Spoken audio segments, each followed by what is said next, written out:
Fine arts, సంగీతం, సాహిత్యం, painting, ఇంకొకటి రకరకాల డాన్స్, ఈ కళలకు మానసిక ఆరోగ్యానికి ఏమైనా సంబంధం ఉందా? చాలా సంబంధం ఉంది.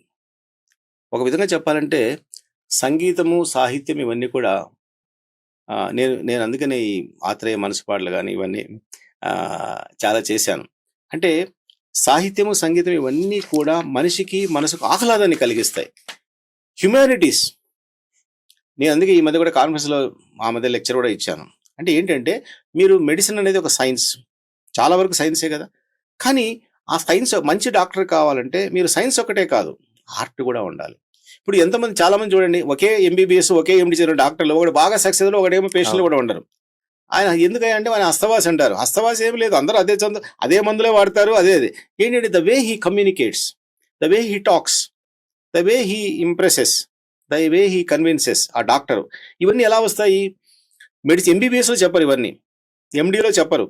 ఇవన్నీ కూడా మీరు అన్నారే ఈ హ్యుమానిటీ సబ్జెక్ట్స్, ఫైన్ ఆర్ట్స్ కానీ, లిటరేచర్ కానీ, మ్యూజిక్ కానీ, ఆర్ట్ కానీ, ఈ సంగీతం కానీ, ఇలాంటి వాటిలో ఎవరికైతే కొంచెం టచ్ ఉంటుందో, నిజంగా చెప్పాలంటే ఫర్ ఎగ్జాంపుల్ మా బ్యాచ్ ఉన్నది అనుకోండి, ఎంబీబీఎస్లో గోల్డ్ మెడల్స్ వచ్చిన వాళ్ళు ఉన్నారు మా బ్యాచ్లో. నాకు గోల్డ్ మెడల్ రాలేదు దేంట్లో కూడా ఎంబీబీఎస్లో, నేను మామూలుగా పాస్ అయ్యాను, జస్ట్ అబౌవ్ యావరేజ్. కానీ యూనివర్సిటీ గోల్డ్ మెడల్స్ వచ్చిన వాళ్ళు, ఫస్ట్ ర్యాంక్ వచ్చిన వాళ్ళు కూడా somehow they could not be so successful in their profession or in their personal life.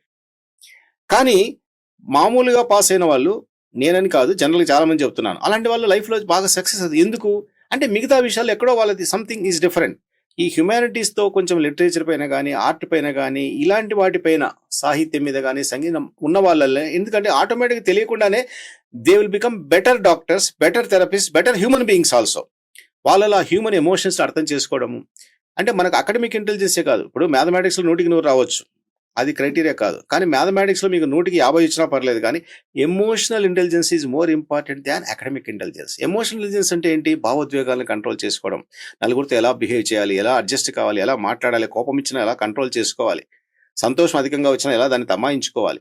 కాబట్టి విధంగా చెప్పండి, Lord Krishna is the best example for emotional intelligence. Satyabhama తన్నినా నవ్వుతూ వెళ్ళిపోయాడు, మళ్ళీ తులాభారంలో ఆమె ఓడిపోయినా కానీ నవ్వుతూ వెళ్ళిపోయాడు. 2 దాంట్లోకి అదే.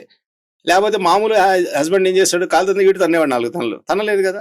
అలాగే ఆడు ఓడిపోయినప్పుడు కూడా, సత్యభామ ఓడినప్పుడు కూడా నువ్వు ఓడిపోయావు వేస్ట్ అని అనలేదు కదా. సో అది ఎమోషనల్ ఇంటెలిజెన్స్. అలాంటి ఎమోషనల్ ఇంటెలిజెన్స్ అలవాటు ఇవన్నీ కూడా చేసుకుంటూ ఉంటే అలాంటి వాళ్ళు మంచిగా సక్సెస్ అయ్యేదానికి అవకాశం ఉందన్నమాట.